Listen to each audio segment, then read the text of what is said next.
Welcome, dear readers. You are listening to Time to Read, a Winnipeg Public Library podcast book club. In this episode, the gang revisits the moor once again to have a look at a few of the many adaptations of the Hound of the Baskervilles.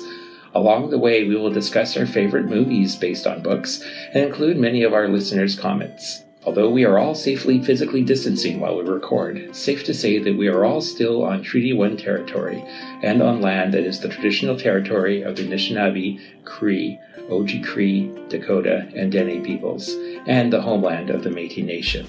I'm Trevor Lockhart, branch head of the Louisville Library, and across the screen from me is...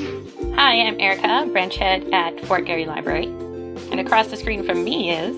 Hi, I'm Dennis. I normally work in the Idea Mill, and across the screen from me is... Hi, my name's Kirsten, and I am the librarian at Harvey Smith Library. A good book can carry me away from an ever-urgent, ordinary day, yeah.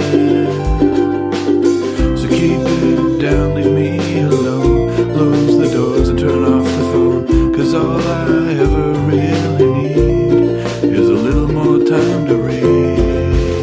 And you, dear readers, we can't do this without you.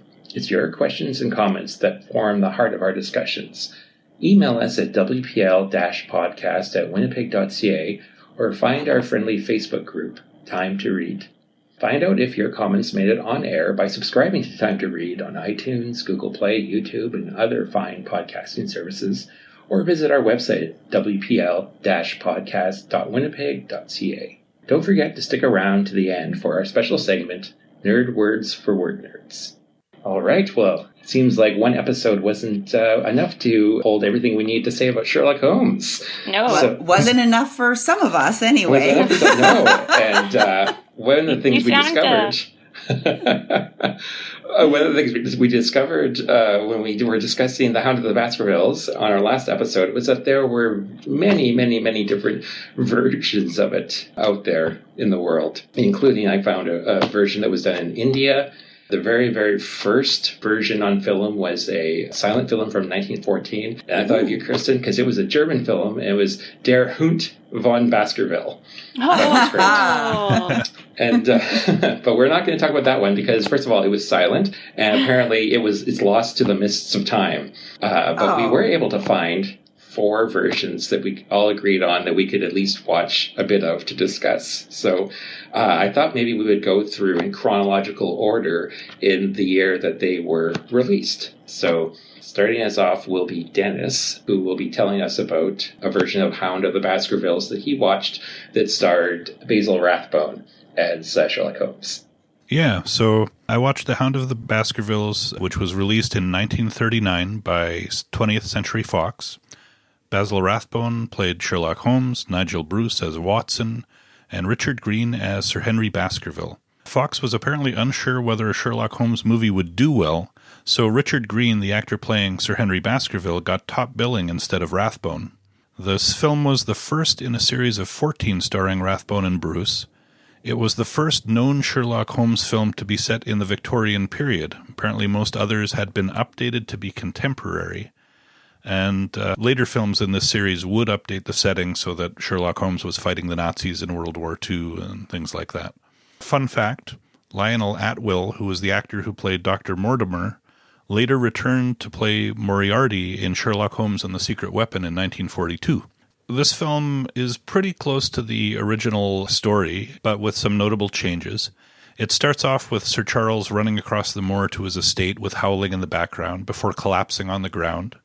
The homicidal maniac appears and happens upon the body and almost steals his watch, but runs off after hearing a woman's voice. Then it goes to the coroner's inquest, where we see Dr. Mortimer, Frankland, and Stapleton. And only then does it go to the opening scene of the book with Holmes and Watson having a conversation about the walking stick. This film was shot on a soundstage, and it's really, really obvious. Everything is super gray and dark. The atmosphere is really heavy because of this. It really kind of looks like a destroyed moonscape or something rather than an actual place. Like after watching this film, I was like, what the heck is a moor? Like, is there a place on Earth that No looks like sense of moor. I had to look through Google Images to find what that area of the world actually looked like so I could be a little relieved. Because when you're like, especially when you see this shot of Sir Henry looking out his yard and going out onto the moor, you're looking at it and thinking, why would anyone build a manor here? It looks like the prototypical Scooby-Doo haunted mansion. The other changes in this movie, Beryl Stapleton is Jack Stapleton's stepsister, and there's no mention at any point that she was really his wife. The Beryl Sir Henry romance is really played up quite a lot, and Jack Stapleton doesn't seem bothered by it at all. There's an extra seance scene because Mrs. Mortimer is apparently a medium. Nice. Yeah, and when they're wondering, what happened to you, Sir Charles, all of a sudden there's a howl in the distance. And one of the scenes that was in the book but was modified quite a bit for the movie was when Watson and Holmes met on the moor. In the book, Watson, was told by Franklin that he had spotted someone scurrying along, and he figures out, oh, there's someone there, maybe that's our villain, and he sneaks in, he finds his way there, and then when Holmes approaches, he smells Watson's tobacco and realizes it's him, and they have this reunited. In this one, what happens instead is, when Watson is along the moor with another character, they run into a mysterious peddler who comes out of nowhere and starts trying to sell them like various Magic items, beans. including a whistle. It's this really bizarre little scene. And then later on, Watson gets a note slipped to him telling him to meet out on the moor in this one place. And when he gets there, the peddler shows up. And Watson pulls out his gun and he's like trying to intimidate the peddler. And in order to intimidate him, he's like, you better not try to trifle with me. Do you know who I am? No, who are you? I am Sherlock Holmes. Oh. And then the peddler goes, well, if you're Sherlock Holmes, then I must be John Watson. And it reveals his mask that it's really Holmes the whole time. That's awesome. Master of disguise. Yeah, but then he proceeds to basically laugh and point at Watson like, oh, you fell for the, and he's making fun of him. And I know we were saying last time around, Trevor, you had mentioned that the idea of Watson being kind of a doddering fool was something you could place directly on this actor. But I really think it was written this way and directed this way because the way the scene comes through, it's just Watson is really played for a fool and made out to be much more of a fool than in the book. Also, Holmes never tells Watson that Stapleton's the villain until after Stapleton has run off towards the end. And at the end, there's no significant wrap-up. Stapleton runs off. Holmes says there's constables on every road except for the Grimp and Mire. And then he goes to bed because he's tired. So we're apparently keeping an eye out for mustaches, and there were plenty of mustaches in this film. Good. Dr. Mortimer had a nice little curly one. Watson had a very stable and solid mustache. Berryman's mustache was kind of triangular, and he had like a goatee or a Van Dyke, or, it was very angular and looked kind of sharp. Stapleton had one of these thin kind of pencil mustaches, like medium thin. Hugo Baskerville in the portrait had this big curly mustache, so he was obviously a villain. Oh, like a real rake. Yeah. And Franklin did not have a mustache, but he had mutton chops, and I want to give him bonus points for the mutton chops. Yeah. But if I'm talking about best mustache in this particular film, I'm going to give it to Watson, because that's the mustache I'd want to have. Nice. In many ways, mutton chops are the reverse mustache. Yes. My favorite is when the mustache goes into the mutton chops. And then the big one. Like yeah, big you're not bushy. messing around when you have that. You're just... No. Yeah, you mean business.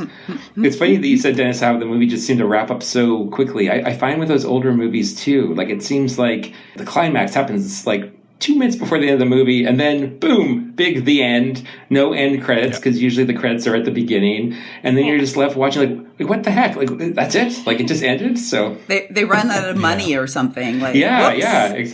Who's budget? It's in. That's done. Is that the one where they're all in like a parlor, and then he just says, like, I've had a busy day, or I've had a trying day, and he just, like, walks out? Him and Watson? Something like that, yeah. Okay, I don't remember. So that's great. Well, jumping 20 years later brings us to 1959, and the movie that I watched, and it was another version of Hound of the Baskervilles. This time, Sherlock Holmes was played by Peter Cushing, and Christopher Lee played Sir Henry Baskerville. And I was so confused by this movie. I had never seen it. It was the only one of the four who I hadn't seen before we decided to do this, because I thought for the first maybe 10 minutes that Christopher Lee was Sherlock Holmes. And I kept saying to myself, boy, Christopher Lee sure looks a lot like Peter Cushing. And the problem was that Peter Cushing has done two versions of Hound of the Baskervilles. He did another one that was for BBC 10 years later, like in the late 60s. Yes. And it was terrible. It was done like on a soundstage. It looked like sort of like a mid-level soap opera production values. And that was the one I watched first. I only watched about a few minutes of it, and I was like, oh, this is terrible. I'm going to turn this off. So I put the other one on, and I just assumed, well, Peter Cushing, he can't do two Hounds of the Baskervilles. No, apparently he can.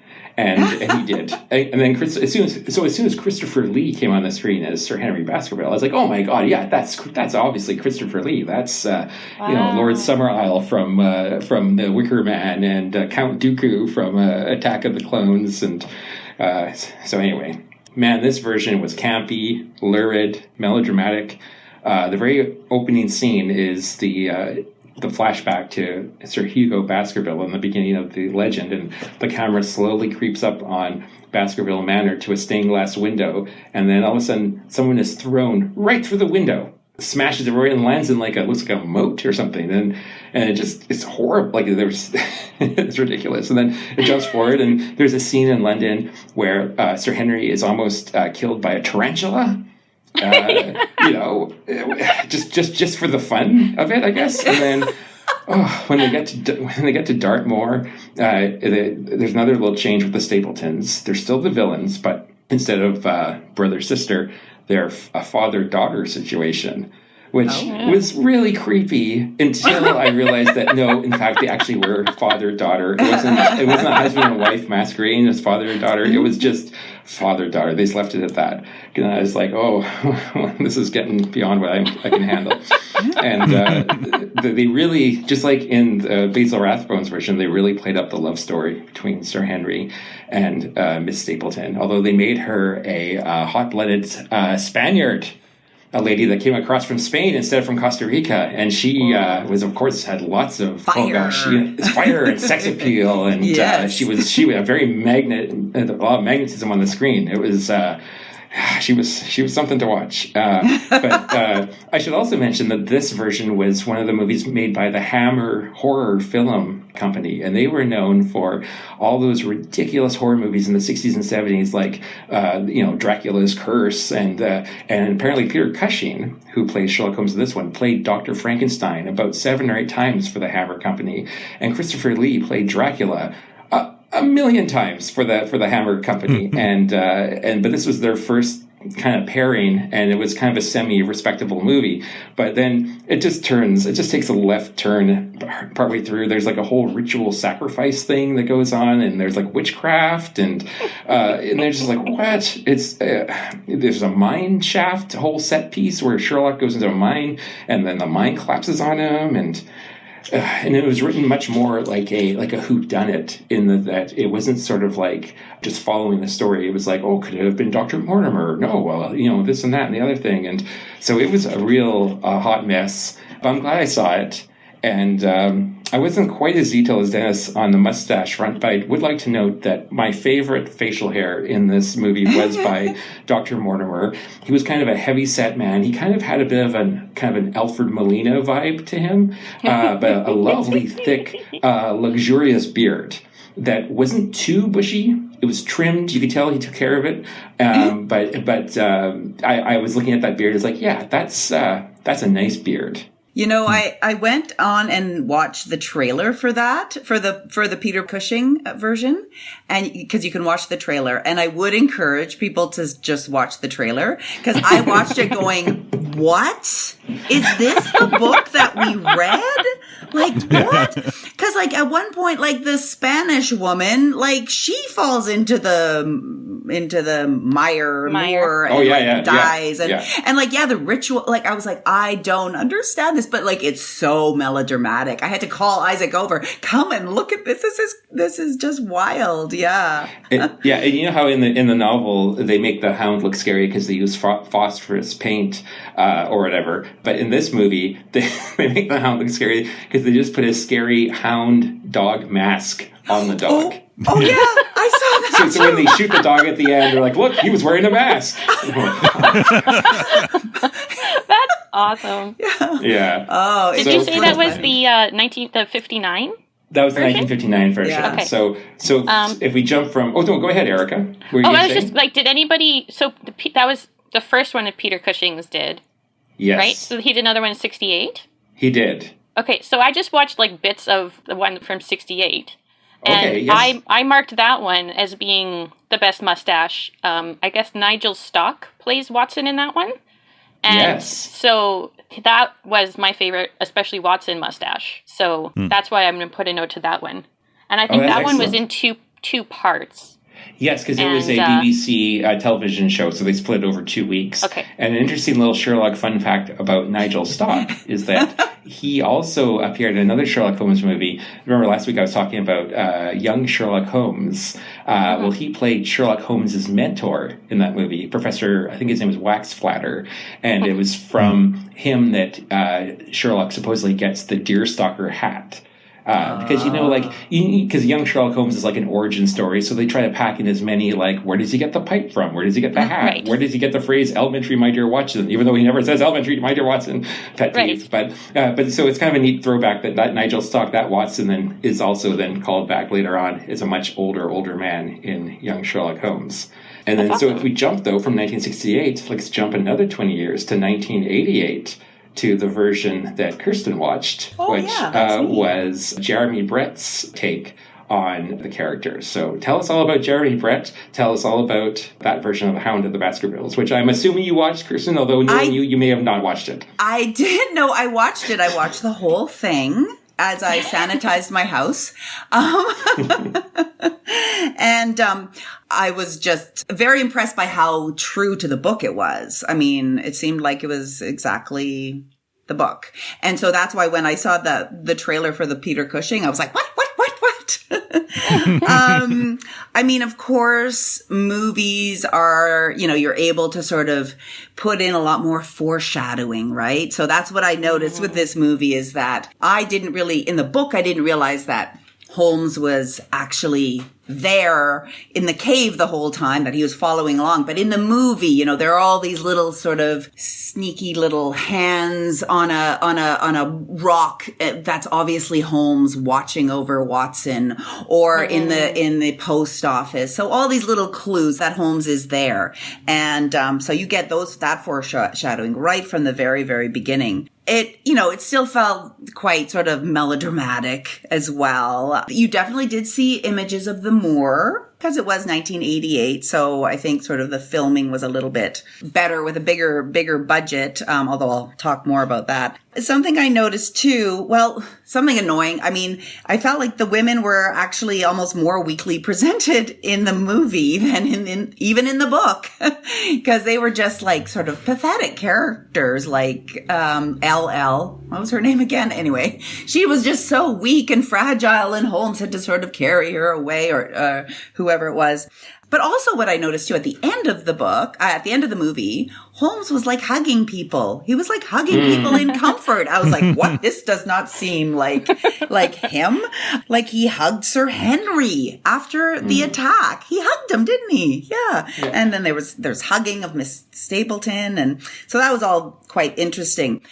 So after I'd watched it, I did then kind of go on and look for some reviews, because I don't always, maybe trust myself.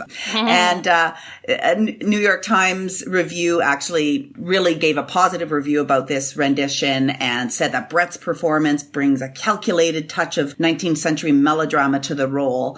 So loved it. And then I went on to the Arthur Conan Doyle Encyclopedia, which obviously is a group of people who are very, very into Holmes and Holmes movies and adaptations. And they were much more critical And they said that Jeremy Brett himself regretted that the film hadn't been developed sufficiently to achieve perfect accuracy, which I thought was, come on, like, get your expectations down there a little bit.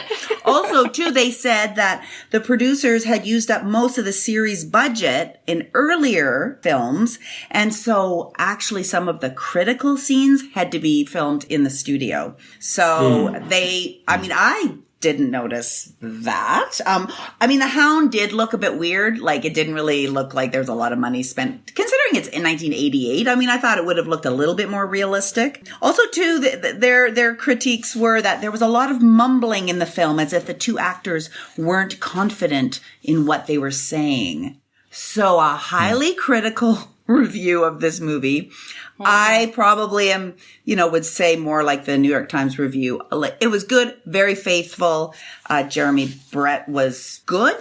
He was excellent, I'm sure. He sort of came off with that sort of Sherlock Holmes arrogance and know-it-all-ness. And So, I didn't really pay attention to mustaches because I thought we were looking for mustaches on Sherlock Holmes, and like Sherlock Holmes never has a mustache.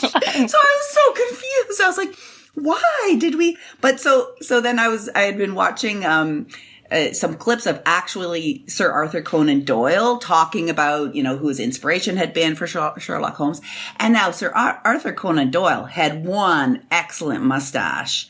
Big and bushy and white and authoritative. That was a mustache. So nice. That is my take on the 1988 Jeremy Brett version. That's fantastic. There's one criticism you didn't mention though. Which is my only real beef with the Jeremy Brett version is they didn't make very many changes to the original story, but they did change Sir Henry as having come from America instead of having come from Canada. And that annoyed me. It's weird how they decide what to change, like with the peddler thing. Like, what did they think was missing? And why change the country that he comes from? It has no import at all. Yeah, right. Well, but that's the new thing about watching multiple adaptations. In the Peter Cushing version, Sir Henry came from South Africa. For no reason at all. Like, Christopher Lee isn't South African. I don't know. Just make it more exotic, I guess. Who knows? But I don't know. His decision-making things. Mm-hmm. Yeah. Odd. Well, jumping from 1988 to another 30 years, if you can believe it, the most recent adaptation of The Hound of the Baskervilles will be introduced to us by Erica. Yes. So I was watching the second episode of the second season of Sherlock, which is called Hounds of the Baskerville. It stars Benedict Cumberbatch as Sherlock Holmes and Martin Freeman as Watson. And I want to just point out, Martin Freeman is also Bilbo Baggins and Arthur Dent from Hitchhiker's Guide, so that guy has some range. And I loved this adaptation, but it is not in any way whatchamacallit. It's not really an adaptation so much as it is like a reimagining of them, their characters and their adventures, and yet somehow seems to still capture the essence of Sherlock and the essence of Watson and the essence of the story. So the Hounds of the Baskerville is sort of, to me, more of a collage of fragments from the story put together, mixed up, like chopped up, mixed up, put back together in a kind of a mosaic by somebody who obviously loves Sherlock Holmes, which is I can't remember his name, but he also plays Mycroft in The Thing. And somehow, still, even though it takes place in the present day, it somehow still manages to have the same tone of a classic horror, but it's like a creepy military scientific lab instead of a creepy Moorish old haunted estate. And monster dogs are always timeless, of course. Monster dogs. There is no mustaches in this one. Not one? So not that I recall. I was mainly looking for Watson mustaches. Oh, okay. And there was no remarkable mustaches, I guess. There might have been some, there's the Barrymore. All the character names are used. Yeah. But there are different people. So, Dr. Mortimer is Henry's female therapist. Stapleton is a crazy gene splicing scientist as well, who, takes the genes of a jellyfish and, puts him in a bunny, and then the bunny's glowing, and then her daughter ends up with the glowing bunny, and there's this whole subplot. Oh. And Barrymore is like the major and head in charge of Baskerville, and Baskerville is the research facility army base near the moor, near Grimpenmire. And so having just read Hound of the Baskervilles, I caught all these little things that I had like no idea of when I first watched this, like a couple or whenever it came out.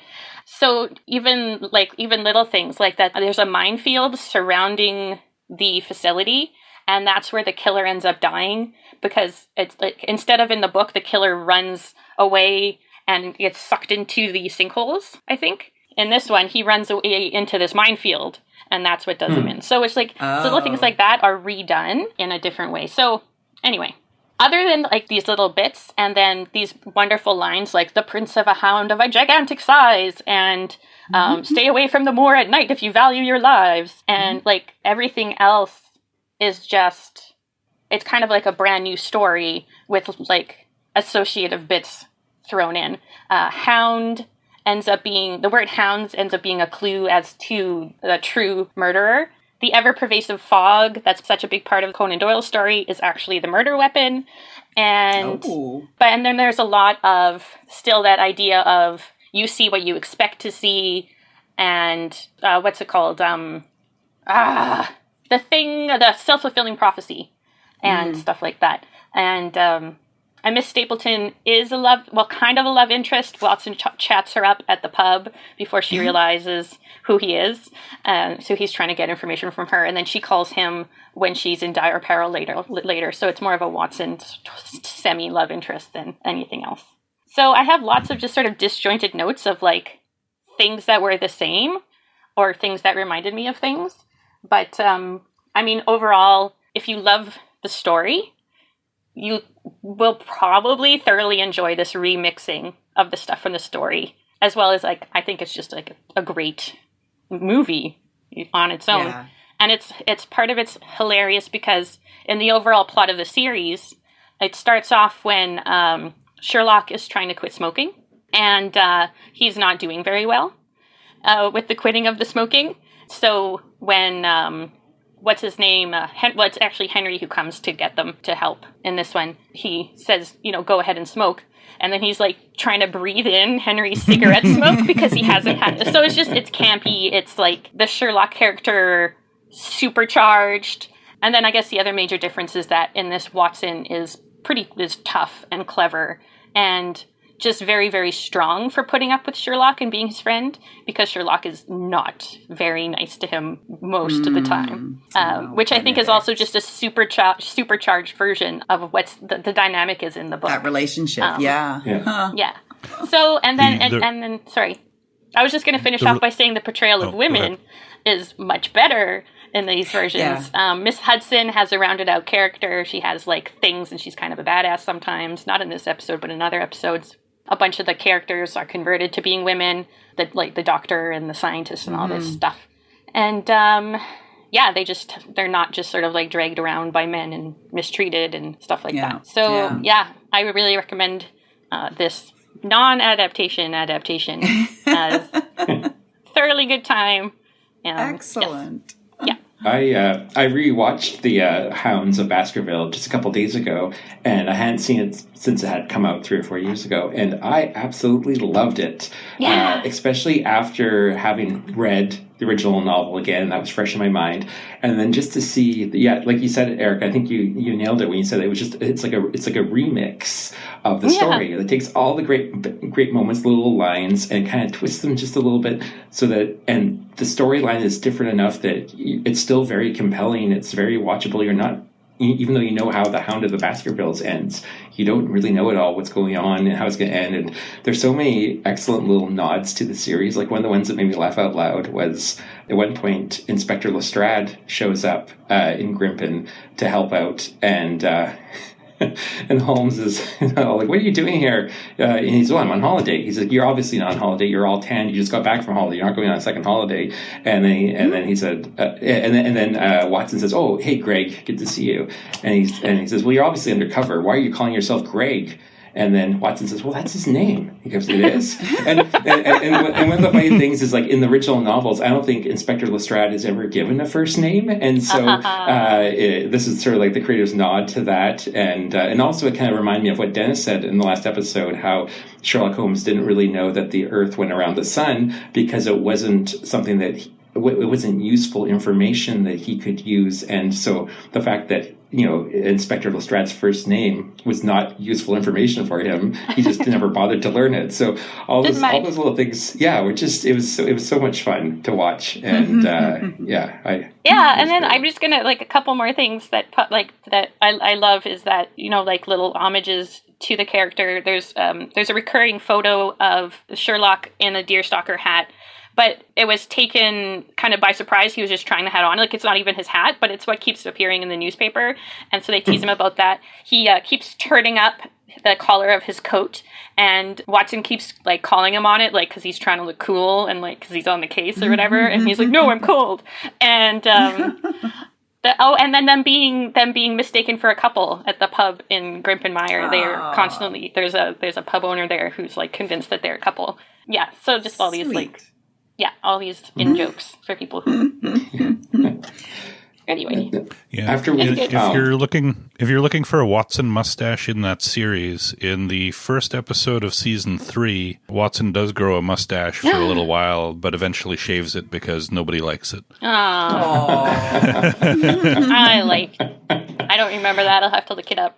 When I was just looking through YouTube, because that's where I had no idea you could find, like, all of these movie renditions, I found a Lego version. Have you guys seen that? The Lego version of The Hound of the Baskervilles.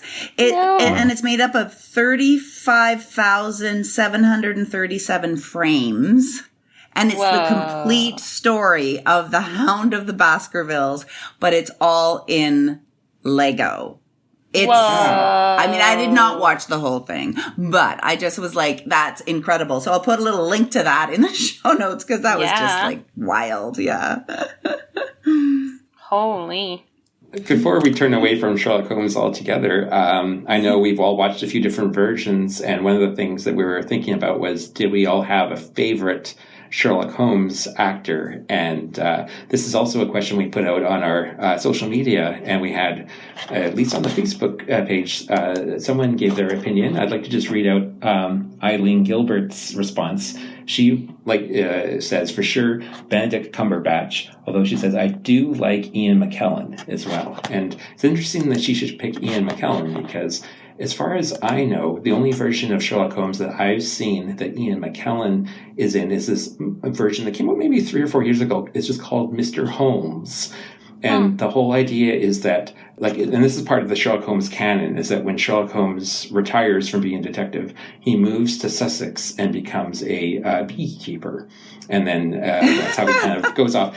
And so this story picks up with Ian McKellen as a beekeeper in Sussex, retired. It's very, very sad, very nuanced. It's almost like Remains of the Day meets Sherlock Holmes, because he's starting to lose his mind. He's starting to fail, but he still has that Sherlock Holmes, brain. And so it's about his sort of one last mystery that he solves, is this elderly man living in the countryside tending his bees. And my wife and I went to see it on our anniversary a few years ago, because it was Sherlock Holmes.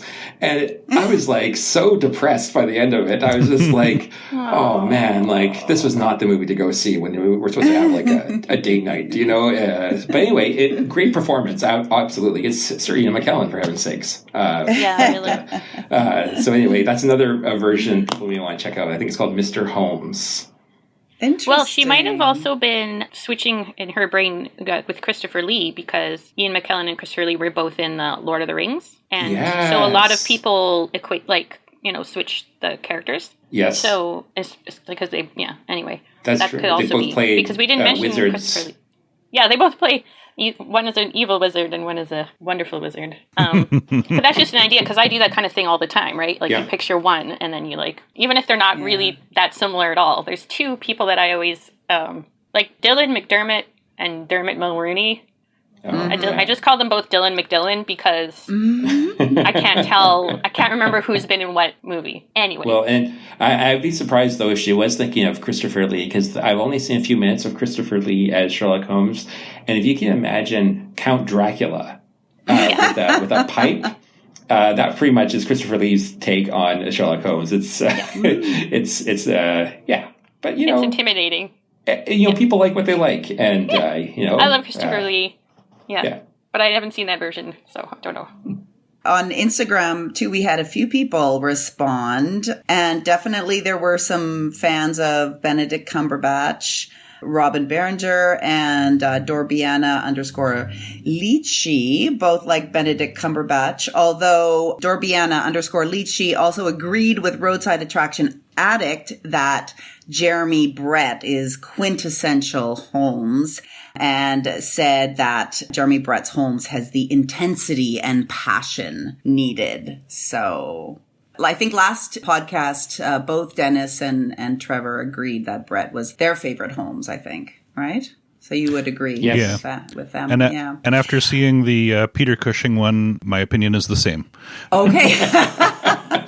But I have to say, after revisiting Benedict Cumberbatch, I love the heck out of what he and Martin Freeman did with the characters too. It's just so fun. And for my third Tolkien reference, the fact that Benedict Cumberbatch voices Smaug in the Hobbit movie. So, yeah, in the scene in the Hobbit movie where Smaug and Bilbo are riddling each other in the dark, that's Sherlock Holmes and Watson again. Just, facing off. Something? So there you go. When I watched that movie, I did not realize who Martin Freeman was. Like, I didn't realize that Bilbo was Martin Freeman he's a until chameleon. that moment where him and Smaug were talking. Yeah. And that's when it clicked in my head. It's like, oh my God. I've experienced this before. Yeah, it's Holmes and Watson. And then moreover, there's an amazing behind-the-scenes clip on YouTube, I think, is where I saw it, of Benedict Cumberbatch doing his Smaug scene lines. And because of how he acts, he's doing all the physical movements as well. So he's kind of crawling around on the ground in this, creepy, dragon-y way as he's delivering the lines. And then, somebody will talk to him off the camera, and he drops the character, and he just talks back to them. And then he's back as Smaug. And it's just, the craziest thing to see him switch back and forth, and to see his, face and body movements. And I'm doing all kinds of claw hands for you listeners at home who can't see me. Claw hands to help him do it. So, yeah, it's so cool. I have a bit of a soft spot for Benedict Cumberbatch because reasons. All right. Yeah. That'll be another whole special episode of Erica tells us all about why Benedict Cumberbatch is the guy for her. It was the weirdest thing when he was on Top Gear, right? When he was, becoming famous. He was on Top Gear, which is this British show about cars. And he was just a dude. He was just average Joe t-shirt dude. And it was so bizarre to see him like that when he was first getting famous for all this crazy stuff. Anyway, I'm done. That's right. We can cut all this out. No, it's fun. As far as Sherlock Holmes renditions go, there's one sort of maybe underappreciated portrayal, which is Johnny Lee Miller. Yes, and there was somebody that mentioned that. Yeah. Oh, yeah. He played Sherlock Holmes in the I think it was an ABC weekly series Elementary that was on a few years ago, where it was Sherlock Holmes. Oh, yeah. He was still an Englishman, but he came to New York City. And I think the idea was that he was trying to just rebuild his life after some trauma in the past, which throughout the series you figure out exactly what was going on. And then I feel like maybe his counselor or his psychiatrist is Dr. Watson, a female Dr. Joan Watson. And, Lucy Liu, yeah. Lucy Liu exactly. Watson. Yeah, Johnny Lee Miller, he's probably also the only Sherlock Holmes that can say that was formerly married to Angelina Jolie as well. I don't think Peter Cushing could say that. But Johnny Lee Miller's portrayal is a different take. He's a much more vulnerable Sherlock Holmes, I find. He's a struggling, recovering addict. He's sensitive. He does a lot of interesting things with the character, and they aren't typical. So I think, Johnny Lee Miller for sure should get an honorable mention, at least, when we talk about Sherlock's. Soranique Natu on Instagram actually said Johnny Lee Miller and said that she chose him because he understood the humanity of the character and realized the importance of others. So like you were just saying, Trevor, kind of, was just a little bit more vulnerable and kind of empathetic, obviously. And yeah, so sounds like a good version to me. Worth checking out. Yeah. And this might be a good time to have a little poetry break. Oh, yeah. Good idea. Hi, my name is Kim Perry, and I am the librarian at St. John's Library in Winnipeg's beautiful North End. I can't wait to see everybody back at the library when it is safe to reopen. The following is a poem called Every Single Day from local rapper Osani Balkaran, aka V.O.B. He is an up-and-coming performer here in Winnipeg and also works as an instructor at Graffiti Gallery. Anyone who has seen him perform knows that he takes a lot of strength from his mom, who is also a local artist. So happy Mother's Day. You can check him out on Instagram and all streaming services. Enjoy. Higher today, floating away, number my days, and every time I see you feeling like it's gonna be the last time, hop on the bus and I'm out. I need time for myself. Abandonment issues got all of these problems. I gotta suppress them and get the day done. No more consuming my brains in a wad. Tired and scared, mad and confused, mad at the world. Feeling like all this is hell when I'm down and I'm out and I crash on the couch. Crashing it all. Holding on threads, holding my hand. Man, can't comprehend. And will I live? Will I survive? I'm just getting by with my mom. I love you. I'm on my way. Just got the call. Just holding on. Hitting my bottom. Rocky beginning. 3 months in and I'm exhausted. Feeling like Obi versus the world versus myself. And I don't want to hurt myself. Yeah. Dreams of terror got me up. Impending doom got me motivated. Holy mackerel, you guys. We spent so much time talking about Sherlock Holmes that we didn't leave enough time to talk about books to movies generally. So we're going to do a whole other special episode where we just focus on that. So please keep sending in your favorite books to movies adaptations. We love to hear what they are.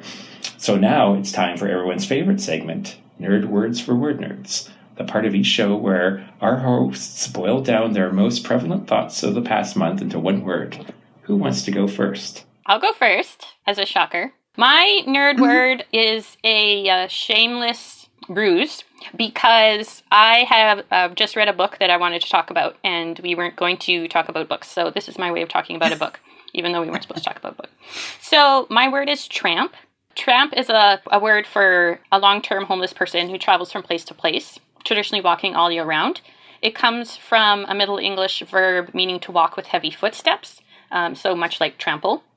It was used widely in the Victorian period, not so much anymore, for people who were having to travel between boarding houses or who were sleeping rough and spend a lot of their days or nights walking or tramping around. It also may be tied to its meaning as being applied to promiscuous women as being tramps. For similar reasons, they would spend a lot of time tramping, either to work houses to try to find a place to sleep, or along the streets at night. So that's my word tramp. And the reason I wanted to talk about the word tramp is because I just read The Untold Lives of the Women Killed by Jack the Ripper by Hallie Rubenhold. And oh my gosh, you guys, it was amazing. My mother-in-law suggested that I read it, and I said, oh, it's pretty dark for right now. I don't know if I'll do it. But she said, no, you really should. So it's an amazing investigation into the lives of the victims of Jack the Ripper and how they were all painted as prostitutes, but were not. They were just poor. They were born poor in Victorian London, and she somehow meticulously rebuilt the course of their lives and ends each story on the night that she's killed by Jack the Ripper. Oh, wow. It's really astounding. So if you can get your hands on that, it just came out this past year. It's called The Untold Lives of the Women Killed by Jack the Ripper by Hallie Rubenhold. And it's weird because it takes place 1888 in London. And so it's sort of, in my brain, it connects to Sherlock Holmes quite oddly, the same period and the same place. But totally different side of everything. So, word of the word nerd Nerd. Tramp. Well, and Nice. I feel you can always count on Monica for some good book suggestions. Yes. Hey? Yes, that's right. She's Yeah. a Harv patron, so you know her. Shout out to Monica. Yeah. I'll go next because it's a nerd word that also brings up a book. It's like, just can't do it. Where's so sneaky? Although, okay, so my nerd word is exploration. Exploration, Oxford Dictionaries describes as the action of traveling in or through an unfamiliar area in order to learn about it. Also, through analysis of a subject or theme. Exploration is definitely something that I've been doing this past week as I've explored deeply the world of the Hound of the Baskervilles and Sherlock Holmes. A very unknown territory for me.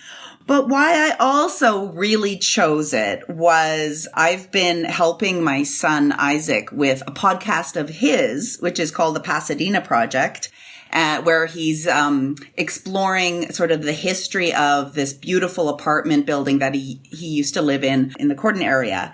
And so I was reading a piece for his podcast, and it was a section out of Roostertown by Evelyn Peters. And Roostertown is where many, many Métis folks lived. And I think lots of people think of it as being around sort of the Grant Park area. But it sort of was down in this area where Isaac's old apartment was. So he was doing sort of an acknowledgement of what land the building was built on.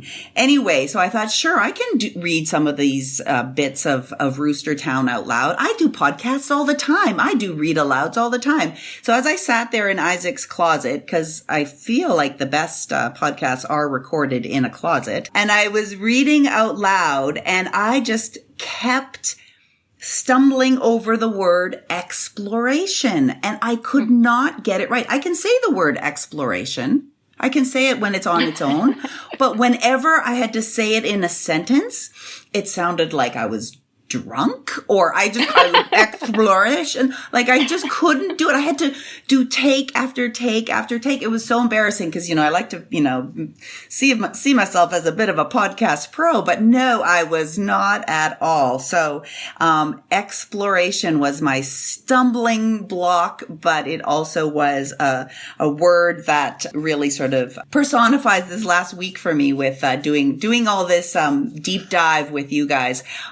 But when I was mentioning this to Trevor, he reminded me of this clip of Benedict Cumberbatch, this interview that he did where it was brought up that Benedict Cumberbatch can never say the word penguin.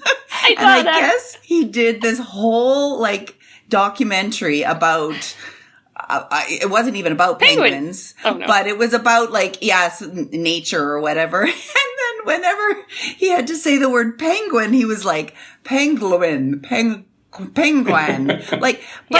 just let it, they didn't make him do it over and over again. Yeah. He just continually says it wrong the entire time. It's so funny. So then I felt actually a lot better about, my own exploration, pronunciation. So I'm going to link to that, to Benedict Cumberbatch's, penguin,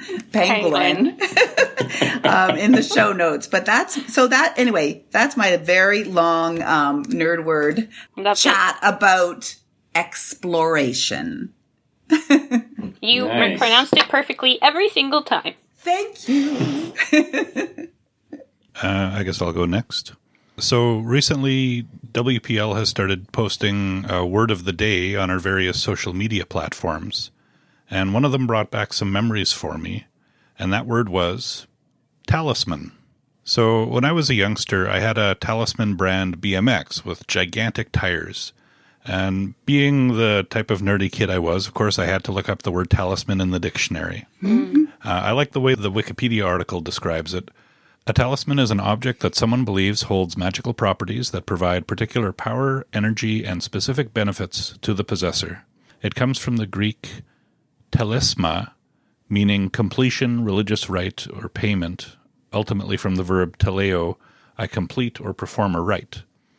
So as a child, I loved this idea of a magical object that would protect me or give me powers. As an adult, I'm more of a philosophical naturalist, so I don't give any credence to the concept of magic or supernatural powers, but I am still in love with the idea of special objects. It makes no rational sense to imbue an object with characteristics or concepts that they can't possibly possess. But we are not entirely rational creatures. Our brains are powerful, pattern-matching, storytelling machines that look for and create connections wherever they can, including with inanimate objects. So despite the irrational nature of it, I can't help but become attached to physical objects sometimes, and they, in a sense, become my talismans. At any given time, I'm usually carrying something on my person that I don't really need to carry, but I find it comforting.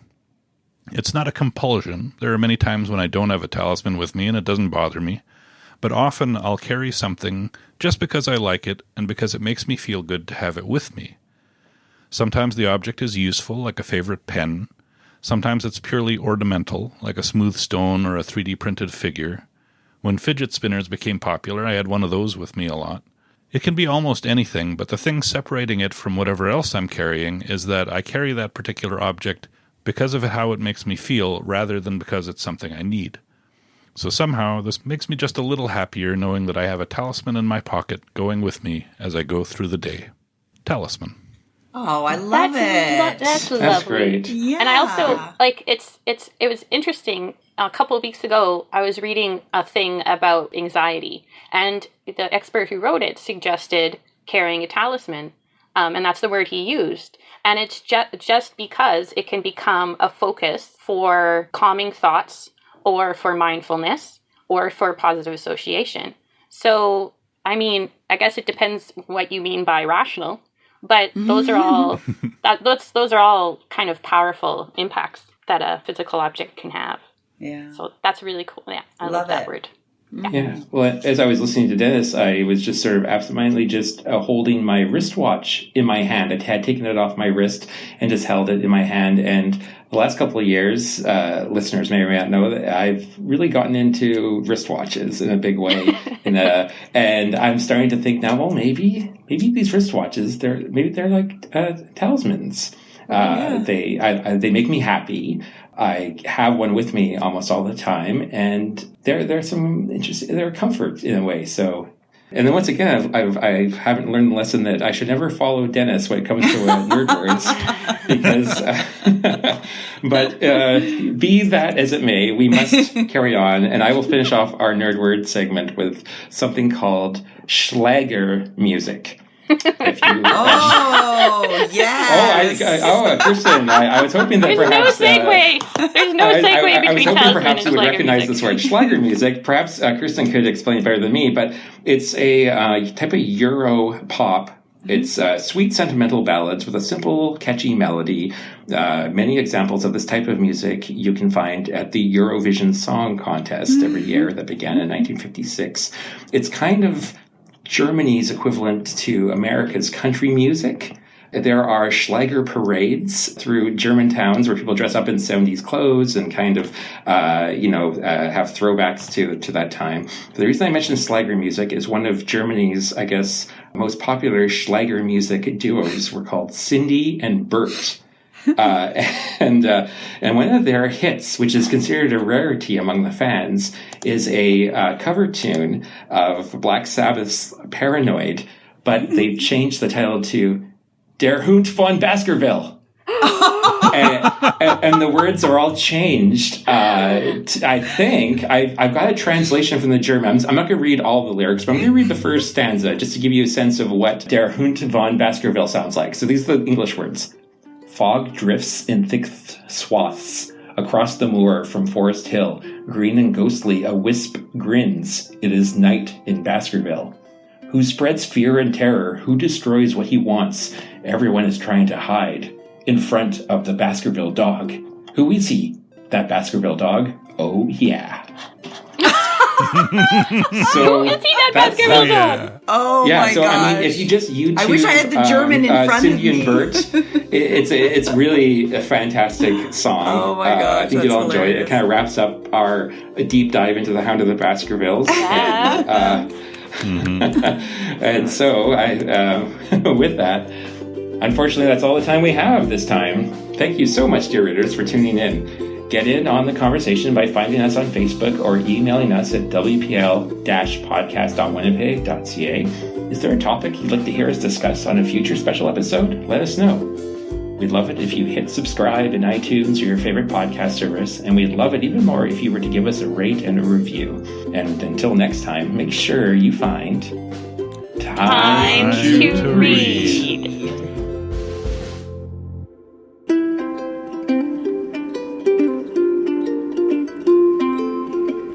All I need is time to read. All I need is time to read. All I need is time to read. All I ever really need is a little more time to read. So then, if we're all ready, I'll just start in. All right. Okay, I think it's going to be relatively not noisy here, hopefully. So, Okay. You kicked out your family? Yeah, they're out of the kitchen, but I think they know we're starting to record. I'm starting to record! Okay, I think so. Okay, here we go. Excellent.